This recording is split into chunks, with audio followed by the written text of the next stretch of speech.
Bom dia, pessoal. Então hoje aqui eu vou mostrar para vocês um exercício de vistas omitidas. O que consiste esse exercício? Esse exercício, ele consiste em um exercício para descobrir qual que é a forma tridimensional de uma peça. Só que antes da gente descobrir a forma tridimensional, nós precisamos descobrir qual que é a vista que está faltando no sistema de projeção ortogonal, que é esse daqui que eu estou contando aqui na folha. Então, nesse caso aqui, qual que é a vista que está faltando? Está faltando a vista frontal, que é a principal. Eu tenho informações da vista lateral esquerda e eu tenho informações da vista superior. Como é que eu sei que essa é a lateral esquerda? Porque ela está à direita do espaço em branco, à direita da vista frontal, né? E aqui nós estamos trabalhando só com sistemas de representação no primeiro diedro, que é o sistema adotado pela ABNT. Se eu estivesse, por exemplo, nos Estados Unidos e fazendo produtos para comercializar nos Estados Unidos, eu teria que trabalhar no terceiro diedro.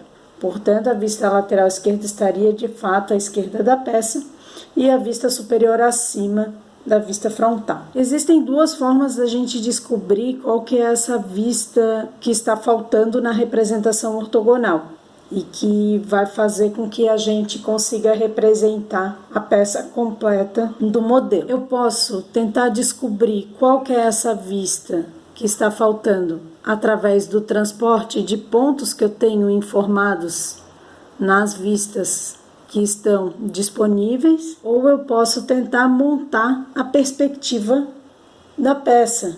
E por isso eu já desenhei aqui o sólido de origem repartido. Caso você queira fazer esse sólido de origem repartido, é necessário voltar ao tutorial de perspectiva que está no link abaixo na descrição. Eu gosto de trabalhar com uma forma híbrida, porque muitas vezes o aluno ele não está tão familiarizado com o transporte de pontos de uma vista para outra e ao mesmo tempo é mais fácil para ele enxergar a montagem da perspectiva. Então eu vou montar alguns pontos aqui da vista, vou fazer o transporte de pontos aqui das vistas disponíveis para a vista frontal e ao mesmo tempo eu vou marcar os pontos dessas vistas informadas aqui no nosso sistema de perspectiva. Para a gente começar, a gente tem que saber quais são as medidas do sólido de origem. Aqui nessa minha figura, que medidas que eu tenho apresentadas? Na largura do meu sólido de origem,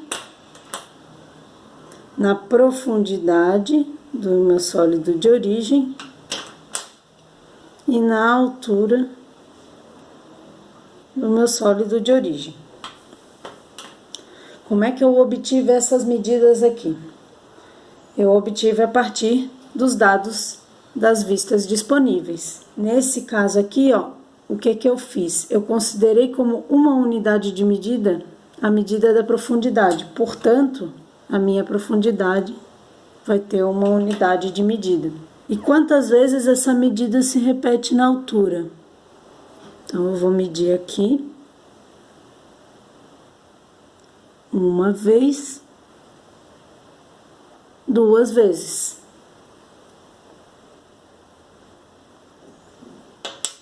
Então, a minha altura vai ter duas unidades de medida. E a largura?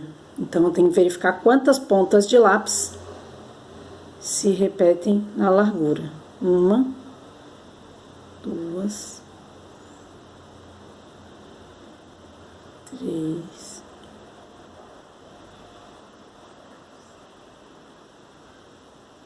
quatro.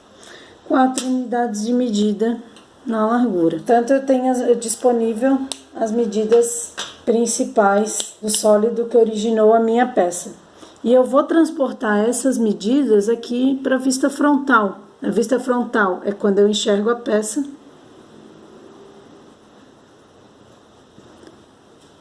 Desse lado aqui. Por quê? Porque eu estou enxergando essa lateral aqui. Então, aqui vai ser a minha vista lateral esquerda. E que medidas que são representadas na vista frontal? Largura e altura. Portanto, eu vou representar aqui na minha vista frontal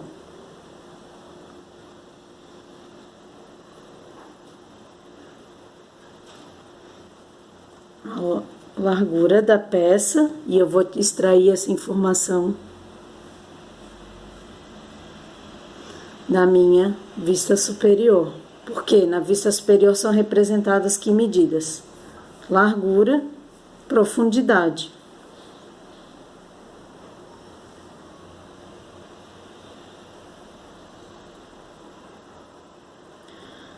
E da minha vista lateral esquerda eu vou extrair a medida de altura, porque nela é representada a medida de altura e a medida de profundidade.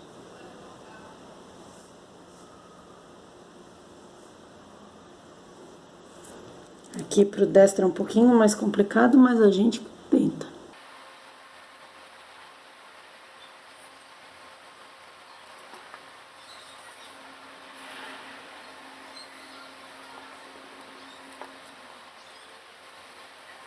O que mais que a gente pode tirar de informação aqui das nossas vistas fornecidas e passar para a vista frontal? Nós podemos tirar informação de cortes que ocorreram na largura, porque eu enxergo aqui, ó, superfícies separadas. E nós podemos também extrair a localização de um elemento que não é visível na vista lateral esquerda, mas que nós sabemos que esse elemento ele consta na peça. Por que isso? Porque aqui eu tenho uma vista omitida, né? Eu tenho uma linha tracejada. E eu sei que existe um elemento que está com a visualização barrada por uma superfície e que cobre essa rampa aqui. Então, o que a gente já pode tentar deduzir? Que eu tenho uma rampa que atravessa a peça e eu consigo enxergar essa rampa aqui de cima. Essa é uma possibilidade. Ainda não sabemos, né? Nós vamos verificar isso na montagem da perspectiva, nós vamos apenas transportar esses pontos.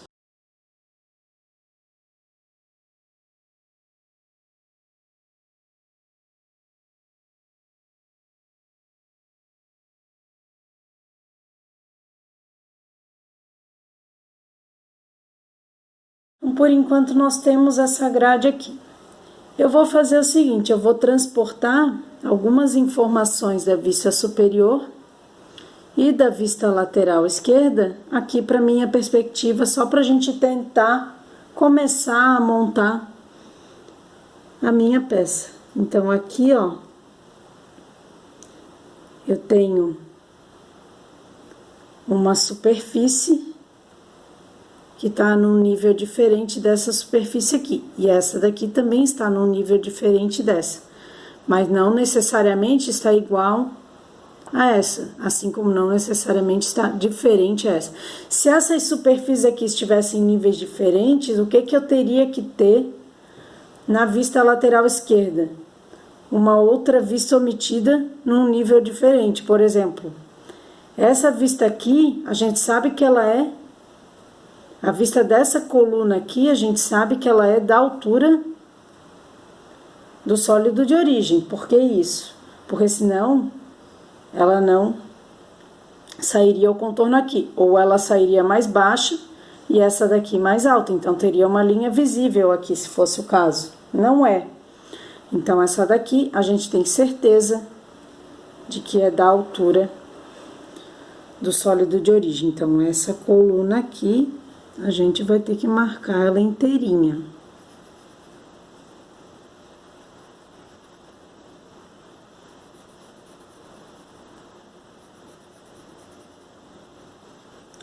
Eu só vou reforçar aqui um pouquinho mais o raciocínio.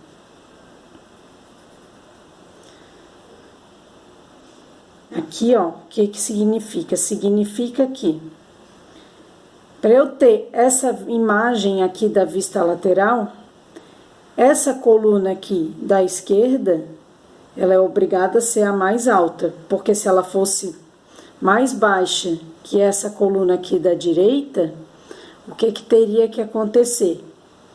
Eu teria que ter uma linha visível aqui, e eu não tenho essa imagem. Portanto, ela vai ter a altura do sólido de origem. E se essa coluna aqui fosse mais baixa que essa daqui da esquerda, desculpa, Essa coluna da esquerda, nós já sabemos que ela tem a altura do sólido de origem. E se essa coluna da direita fosse mais baixa, como que ela seria representada? Ela seria representada